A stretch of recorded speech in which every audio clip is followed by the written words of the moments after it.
예, 안녕하십니까. OSC 코리아 이제응이라고 합니다. 제가 3년 전에도 이 행사에 참석을 했었고요. 그때는 CNCF 재단의 대표로 참석을 했었고, 오늘 참석은 OSC 코리아라는 대표의 솔로라는 솔루션을 좀 설명드리려고 참석을 했는데요.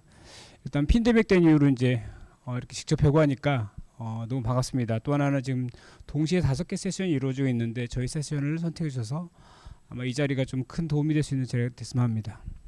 오늘 말씀드릴 내용은 솔로인데요. 아마 뭐 들어보신 분이 있을지 모르겠지만 서비스 메시에 대한 미래를 설명을 좀 드릴 거예요. 그러니까 예전에 서비스 메시에 대한 이스트 웨스트에 대한 부분이 아니라 이게 과연 어떻게 더 성장할 수 있는지, 그 윗단에 올라와 있는 노스사우스에 대한 부분을 얼마나 커버링할 수 있는지 하는 게 가장 어드밴스드 된 그 기업 자체가 솔로라는 기업이고, 이 기업과 전략적인 파트를 갖고 있습니다. 간단하게 저에 대한 간단한 설명을 드리겠습니다. 왜냐면은 이게 사실 저희들이 이 일을 하면서 지난 한 7, 8년 동안 제가 리눅스 일을 하고 그다음에 CNCF 일을 하다 보면서 이런 인사이트, 클라우드 네이티브에 대한 인사이트를 저희뿐만 아니라 저희 직원분들이 많이 얻다 보니까 이런 향후 기술의 움직임이 어떻게 움직이겠다라는 걸 말씀드려서, 보시는 것처럼 OSC 그다음에 오픈 MSA라고 써 있는 거는 저희가 100% 오픈소스로 만든 솔루션이고요. 그다음에 클라우드 네이티브, 잘 아시다시피 CNCF 재단은 전체적인 클라우드 네이티브에 대한 거버닝 역할을 갖고 있습니다. 저는 이쪽에서 일을 같이 하고 있고요. 또 하나는 비영리 활동으로, 오늘은 영리의 이름으로 OSC 코리안 이름으로 이제 설명을 좀 드리겠습니다. 전체적인 설명은 첫 번째는 저에 대한 간략한 소개 드리고, 그 다음에 MSA 환경에서에 대한 서비스 메시가 어떤 식으로 지금 현황이 이루어지고 있고 왜 어려움을 갖고 있는지 설명을 드리고, 마지막 부분은 솔로 IO에 대한 소개를 드리겠습니다. 근데 양해를 좀 부탁드리는 게, 지금 발표자가 애쉬가 지금 해외에서 줌으로 들어올 거예요. 근데 물론 이제 통역은 사실 없긴 하지만 슬라이드 자체가 한글화되어 있기 때문에 들으시는 데는 크게 문제 없으실 거라고 보고, 중간중간 뭐 질문 있으면은 질문 주시면은 제가 대신 답변을 드리도록 하겠습니다. 통역해서. 저희 회사의 OSC는 아마 이게 저희가 한 3, 4년 정도 됐거든요. 이쪽 일을 한 지가. 다른 회사랑 헷갈려하는 경우도 있더라고요. 그 회사는 아닙니다. 그래서 저희는 오픈소스 시큐리티 컨텐츠 딜리버리 약자고요. 시작한 지 2016년부터 했지만 본격적으로 오픈소스 쪽 사업 시작한 지는 한 3년 정도 됐습니다. 주된 메인 비즈니스는 오픈소스 기반의 클라우드 네이티브가 가장 키가 된다는 형태로 보시면 됩니다. 제가 말씀드리는 포인트는 아마존, GCP 이런 퍼블릭 클라우드 또한 그들 또한 클라우드 네이티브를 얘기하지만, 클라우드 네이티브의 시각 자체를 어플리케이션 시각을 쳐다봤을 때는 실제 기업이 독립적으로 락인되지 않은 형태의 어플리케이션의 입장에서 봤을 때 이식성이 좋고 호환이 잘 되고 운영하기 편하고, 이런 약간 기업 입장에서의 독립성을 가려면은 오픈소스 환경의 구성을 가야 된다는 게 저희 회사가 가고자 하는 사업이고요. 이걸 기반으로 저희가 오픈 MSA라고 하는 밑에 보시는 바에 저희 특화되고 있는 제품인데 순수 100% 오픈소스 형태라고 보시면 됩니다.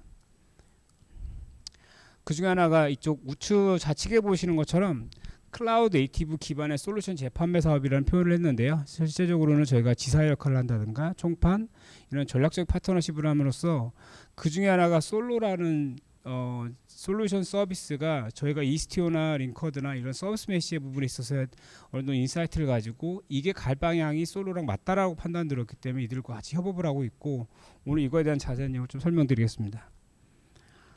잘 아실 거예요. 여기 계신 분들은 뭐 기술적인 부분이나 인사이트가 있으셔서 실제 기업이 원하는 게 처음에는 클라우드에 대한 사용이 좋다라고 판단해서 쓰다 보니까 비싸고, 때로는 락인되는 것들이 있고, 이게 인프라 레벨뿐만 아니라 어플리케이션 레벨에서 락인되는 부분도 있고요. 이게 자동으로 넘어가네. 예. 그다음에 이런 부분을 해결하기 위해서 만든 건데, 여기 뒤에 넘어가도 될 것 같습니다. 이게 큰 그림에서 저희가 얘기하는 오픈 MSA라는 형태의 아우터의 컨셉이고요. 지금 보시는 것처럼 여기 나와 있는 내용들은 대부분 아시는 분이 있을 거예요. 밑에 있는 인프라 레벨도 있고, 렌처의 100% 오픈소스를 갖고 있는 렌처 플랫폼 위에다가 다양한 모듈들이 전체적으로 컨비네이션이 돼야지만이 실제적으로 CI/CD든 데브옵스든 전반적인 아우트의 펑션을 하고 있고, 오늘 제가 여기 나와 있는 것들에 대한 거는 고객사에 맞춰서 저희들이 맞춤형 서비스 형태를 오픈 MSL의 이름으로 제공을 하고 있습니다. 그래서 오늘 말씀드린 거는 이 많은 모듈 중에서 지금 보시는 솔로 IO라는 부분, 이 부분이 차지하는 게 API 모듈 쪽에 대한 거, 이거 좀 더 엔터프라이즈 형태에 대한 기본적인 피처를 제공하는 게 지금 보신 것처럼 그룹 플랫폼이라는 걸 갖고 있습니다. 그리고 그룹 플랫폼 자체는 여러 가지 이스티오 기반에서 움직이는 다양한 어드밴스드 피처, 예를 들어서 멀티 클러스터에 대한 전반적인 거버닝 한다든가 라이프 사이클을 조절한다든가 운영성, 안정성이나 그의 다양한 서비스 메시에 대한 그 이상의 게이트웨이 쪽에 올라가는 API 게이트웨이 펑션들이 좀 많이 애딩됨으로써 실질적으로 고객들이 편리하고 안정적으로 쓸 수 있는 형태이기 때문에 저희들이 지금 우측에 보이는 여러 가지 솔루션 중에 오늘 집중적으로 말씀드릴 내용은 솔로가 갖고 있는 플랫폼을 말씀을 좀 드리겠습니다. 저희가 지금 슬라이드가 저희가 여러 가지 한 4, 50개 고객들을 만나면서 직접 오픈 MS라는 플랫폼으로 구축을 쭉 해왔고요. 하면서 느낀 게 실제 그럼 서비스 메시 쓰는 기업이 얼마나 많을까라는 거예요. 실제 쓰는 기업도 있지만 많은 기업도 쓰지 못하는 이유 중에 하나가 여러 가지가 있겠지만 지금 보시는 현재 보시는 것처럼 기본적으로 이스티오 자체는 보안 기능을 갖고 있긴 하지만 이스티오를 적용하기 위해 여러 가지 보안을 적용하는 데에 대한 실질적인 정책의 어려움도 있을 뿐이 아니라 지금 보시는 우측에 보이는 것처럼 실제 각각의 그 하나의 컨테이너 내에 있는 사이드 카드의 움직임에 대한 복잡성도 점점 늘어나고 또 컨테이너 늘어나기 때문에 이거에 대한 복잡성을 어떻게 처리할 것인지, 그다음에 멀티 클러스터에 대한 부분, 이런 여러 가지 서비스 메시에 어려움이 있는 거죠. 첫 번째는요. 그럼 과연 이스티오가 그걸 다 해결할 수 있느냐? 사실 이스티오를 적용하는 몇몇 기업들을 보면은 그들 또한 쓰는 방식이 약간은 그들의 편의에 있어 쓰고 있어요. 어떤 데는 이스티오만 쓰는 형태로 API를 모든 걸 컨트롤하는 기업도 있고요. 어떤 데는 이스티오의 일부분만 쓰고 앞단에 콩이나 이런 게이트웨이 API 게이트를 둔다든가 또 그 앞에 인그레스를 둔다든가 이런 약간 복잡성에 대한 부분이 결국엔 관리의 문제가 되거든요. 결국엔 TCO에 대한 영향이 있는 부분이고, 그다음에 클러스터 관리에 대한 부분도 영향이 있기 때문에 지금 실제 기업 내에서 이스티오나 이런 서비스 메시를 좀 더 효율적으로 씀으로써 안정성을 서비스 제공하겠다, 이런 형태의 부분이 실제 경험도 부족한 부분도 있겠지만 기술에 대한 오픈소스 난이도라든가 이런 것들이 많이 필요하기 때문에 이런 어려움이 있다라는 게 저희들이 쓸 수 있는 얘기입니다. 솔로 IO를 제가 이제 말씀드리기 전에 솔로 IO는 기본적으로 뭐 이스티오하고 엔보이 기반으로 되어 있긴 하죠. 근데 이들이 또한 갖고 있는 게 구루메시라는 플랫폼을 갖고 있고요. 구루메시라는 플랫폼 자체는 이스티오 기반으로 되어 있긴 합니다. 그래서 구루메시라는 하는 플랫폼의 컨트롤 플랫폼을 가지고 실제 다중 클러스터를 한다든가 뭐 하이브리드 환경에서 쓸 수 있는 환경을 만든다든가, 그다음에 VM에 대한 거, 마이크로 서비스에 대한 부분을 전반적으로 연결성, 보안성, 안정성, 그다음에 여러 가지 라이프스타일에 대한 전반적인 걸 제공하는 형태의 솔루션 서비스라고 될 것 같습니다. 그래서 요거에 대한 구체적인 내용은 제가 아까 초반에 말씀드린 애쉬가 지금 줌이랑 연결되어 있거든요. 그래서 줌이 연결해서 일단 설명을 좀 듣고 그에 대한 질문을 좀 받는 형태로 진행하겠습니다.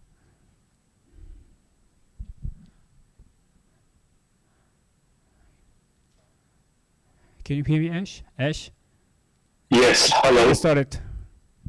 Thank you. Thanks for the introduction. And hello, everyone. My name is Ashish Kumar, and I will be talking about the future of service mesh, specifically focusing on Istio today. A little bit about myself. I work at Solo.io, and I look after the field engineering team at Solo for the Asia Pacific region. And I spend a lot of time talking about and working on solutions that require some sort of Istio deployment or Envoy deployment or a combination of both. All of this is within the application networking space. Before joining Solo, I used to do something similar at Google, and I did that for about 4.5 years. So all in all, I've spent just over 5 years talking about gateways and microservices and service meshes.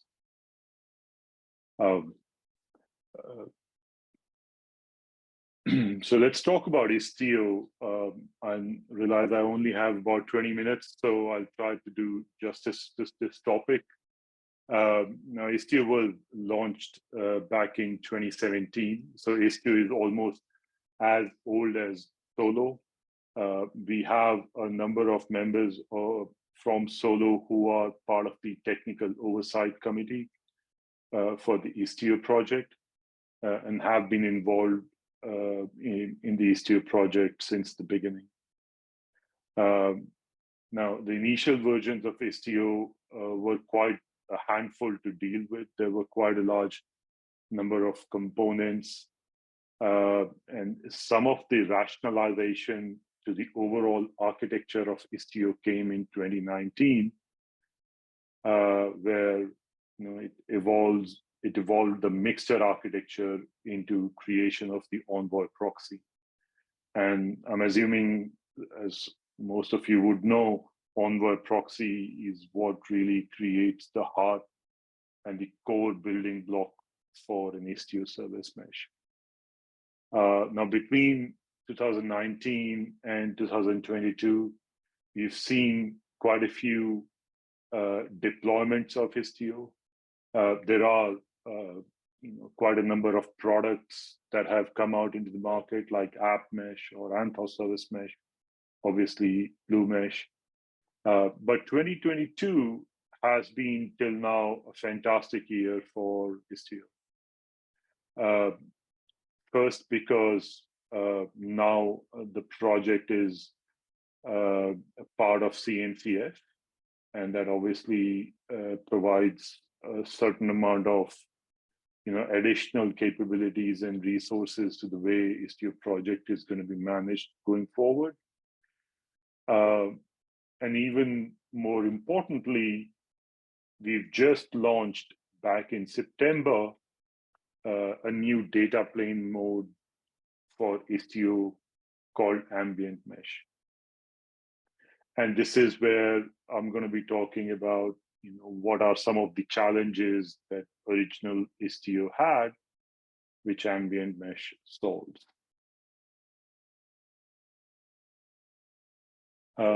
So starting with a traditional service mesh or a sidecar-based model, the existing data plane model for Istio, it deploys a sidecar and it's sort of deployed adjacent to your application or workload within the same pod. Now, there are a lot of benefits that this architecture provides. For example, the app does not have to worry about implementing the transport level security, or even in some cases, L7, layer 7 based security features. App also does not have to worry about service discovery, routing, trying to implement service isolation features, so on and so forth. These are all provided by the sidecar. But while these features are provided by the sidecar, there are some challenges that this architecture brings. And some of the challenges that it brings are, feature isolation. These are some of the capabilities that it provides, but some of the challenges that it creates are deployment of a sidecar is invasive. What that means is when you have to modify the sidecar itself, or install the sidecar, or try to bring an application into a service mesh, it requires a restart. So hot insert as a feature is not available. Now, that is okay for some of the microservices, but it creates some problems when some of these applications maintain state or are slightly larger in nature. The other challenge that the sidecar pattern provides is it breaks some of the applications that do not have a robust implementation of HTTP. So if any application has a slightly broken HTTP implementation, the sidecar model will tend to have a bit of a problem with it. And lastly, which is probably the one that we have heard the most, is over provisioning of resources. Now, typically in production environments, your clusters are always over provisioned.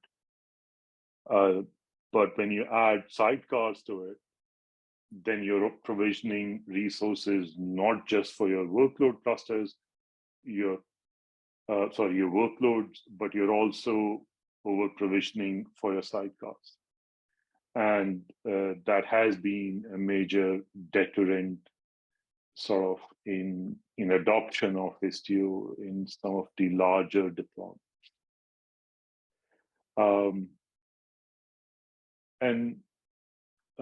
Lastly, there's the traffic, the way it goes between two different applications, that it goes from an application to the sidecar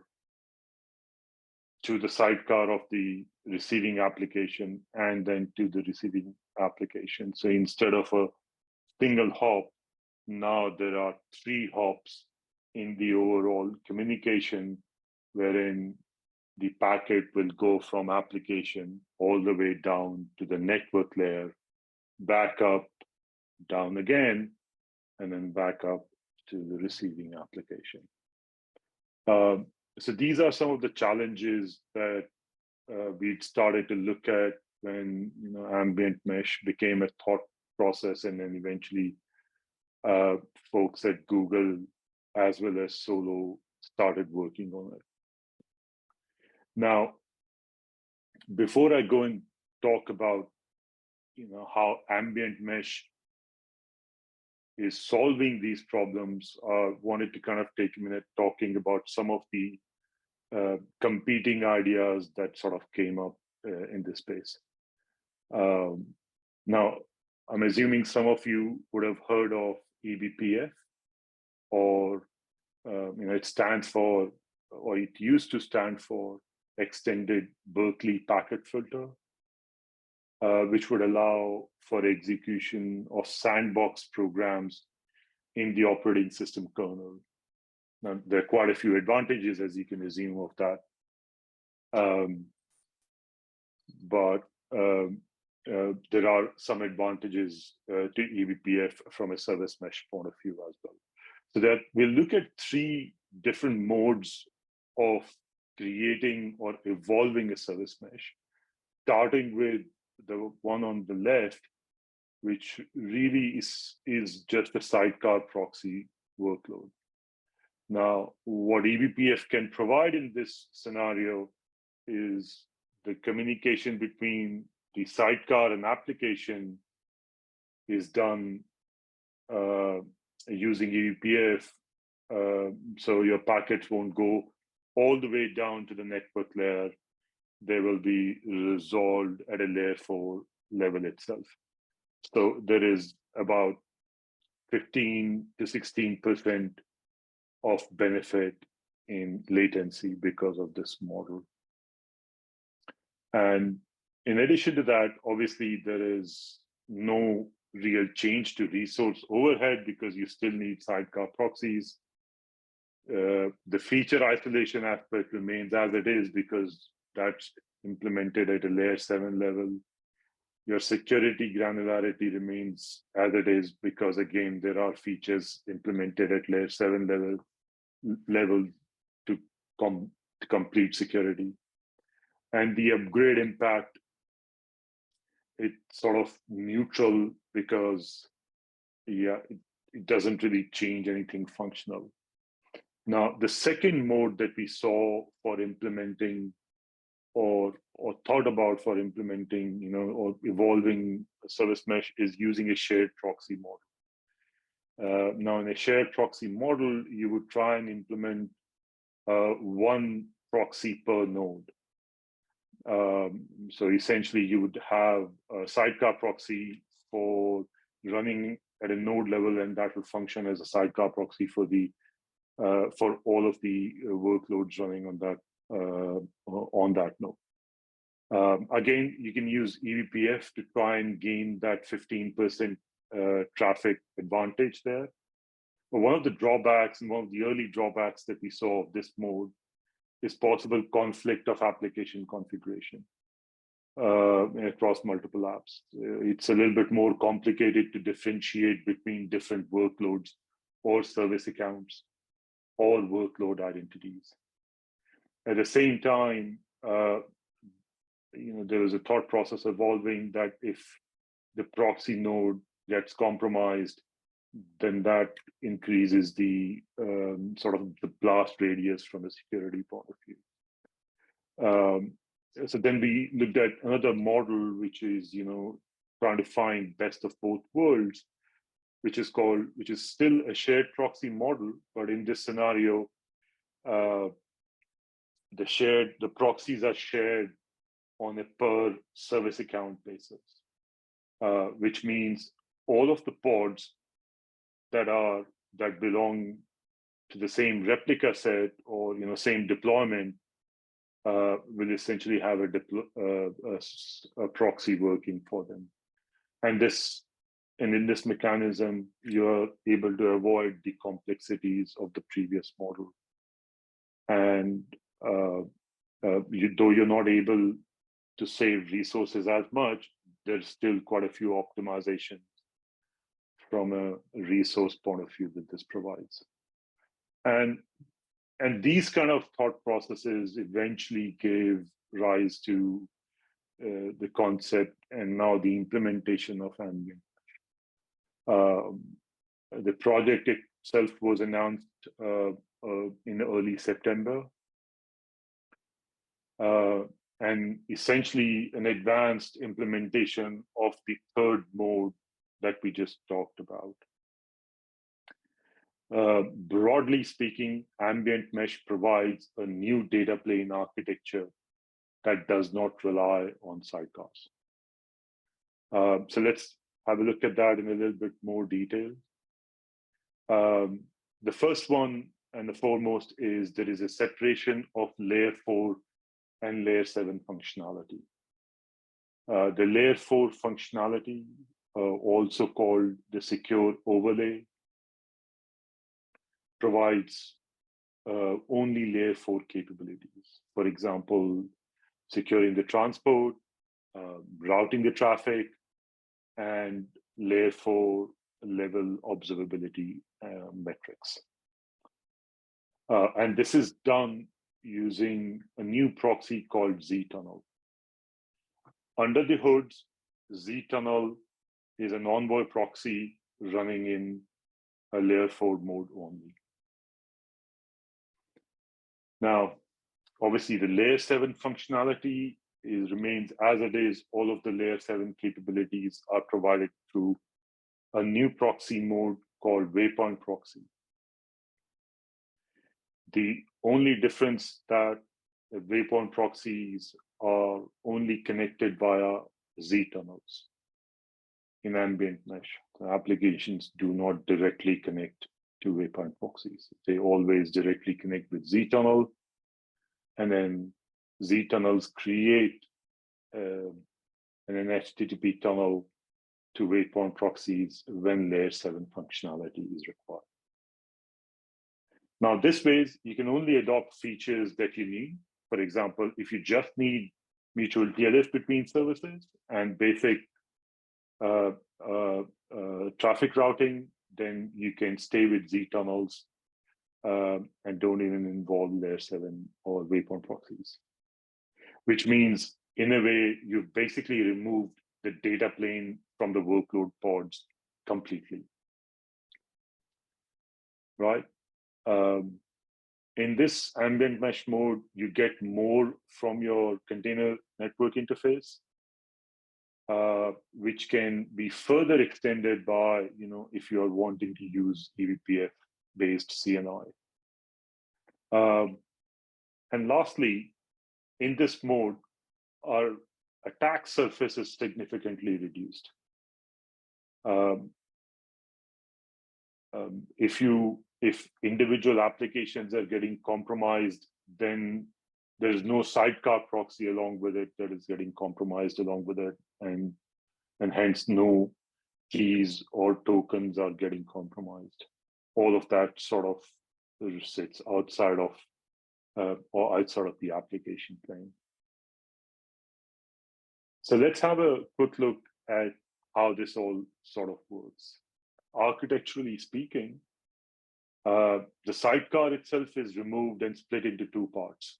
The first part is Z-tunnel. And the second part is the waypoint proxy. And this also gives us a certain architecture paradigm where my entire service mesh data plane is now split into two layers: the application layer and the mesh layer, which is a combination of a Z-tunnel and waypoint proxies. To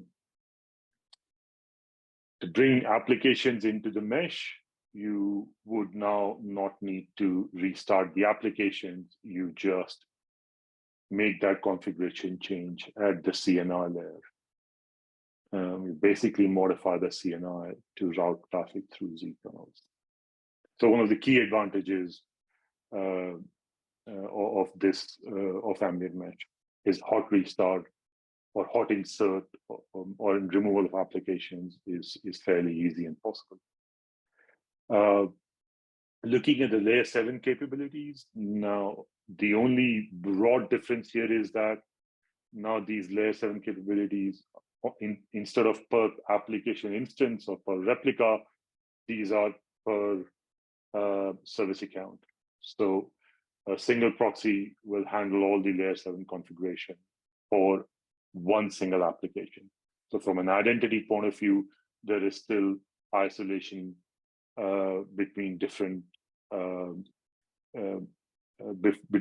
waypoint proxies or layer 7 proxies.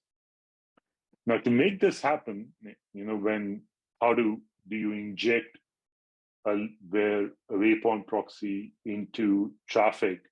This decision is taken when a layer 7 configuration is applied, and Z-tunnels sort of create a tunnel to waypoint proxies using a new protocol called HBONE, which basically stands for HTTP-based overlay network.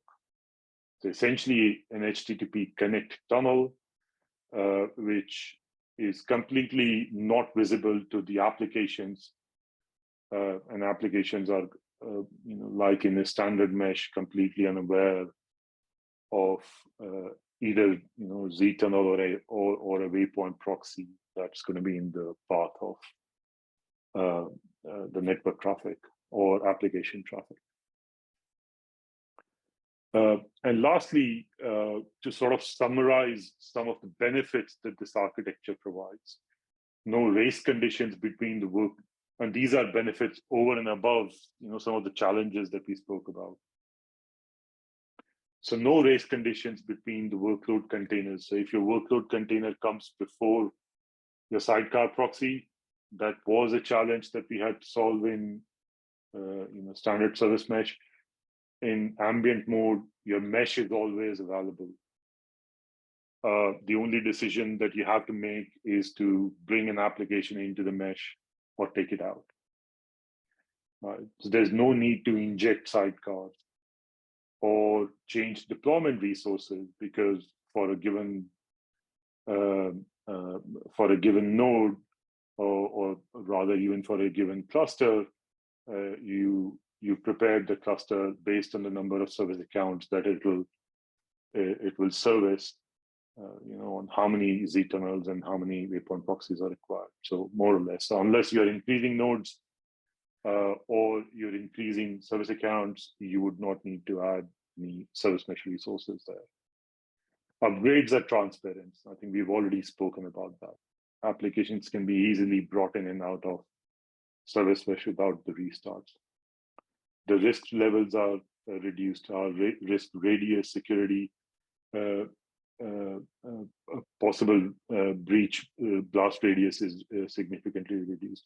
and quite importantly, now we have a reduced cost because we need fewer data plane components on each cluster. Isolated tenancies are still maintained using different service accounts. So it gives us now two mechanisms to implement zero trust. You can actually implement a zero trust using just Z tunnels, or depending on how deep you want to implement your zero trust security. But where it requires any L7 capability, then you can extend the implementation of zero trust to include the waypoint proxies in your service mesh. And quite importantly, because your waypoint proxy, your Z tunnels are layer 4 only, now the standard communication between two applications is a lot faster. From application to Z tunnel to Z tunnel to the application, and there is no intermediate layer 7 node like a standard sidecar proxy. So there is an improved performance for application networking scenarios. I do want to take a quick minute talking about Glue platform. Is something that we work at Solo. It's an implementation of a service mesh with a product called Glue Mesh. It provides an implementation of a CNI layer, an eBPF capable CNI layer through a product called Glue Network, and obviously a gateway capability to access services within the network, all managed through a single management platform, and providing a single pane of glass view into how you manage all these services. And that brings me to end of my time, and I would like to say thank you or Gamsa Hamnida for your time. Thank you very much. 좀 시간이 좀 지났는데 제한된 시간 안에 설명을 많은 기능들 설명하니까 시간이 조금 지났는데요. 1분만 제가 마무리하고 하겠습니다. 1분 동안 저희가 솔로를 선정하는 가장 큰 이유는 저희 자체 내 아키텍트 그룹이 있어요. 솔로에 대한 검증이 됐고, 또 국내는 지금 현재 고객사도 있기도 하고 테스트하고 있는데, 국내 저기 오프레코드는 이제 OTT 사업자가 지금 솔로를 잘 쓰고 있기도 하고, 솔로에 대한 가장 큰 철학 중에 저희가 선정한 이유 하나가요. 이스티오 창시자들이 솔로에 다 들어가 있습니다. 그래서 그들이 전체 리딩을 하고 있기 때문에 여기 계신 분들이 솔로에 대한 것 또는 이스티오에 대한 좀 더 전반적인 뎁스 있는 로드맵이라든가 기술적인 부분에 대한 검증이 필요하시면은 언제든지 OSC 코리아 쪽에 컨택해 주시면은 저희들이 그거에 맞게 최대한 지원을 하겠습니다. 시간이 좀 초과된 거 좀 양해 부탁드리고요. 또 하나는 이게 영어로 한글을 좀 1분 했는데 영어가 된 부분 좀 이해하는데 어려운 게 있으시면 자료가 나가니까 자료 내용 보시면서 추가 문의 있으면 연락 주시기 바랍니다. 예, 감사합니다.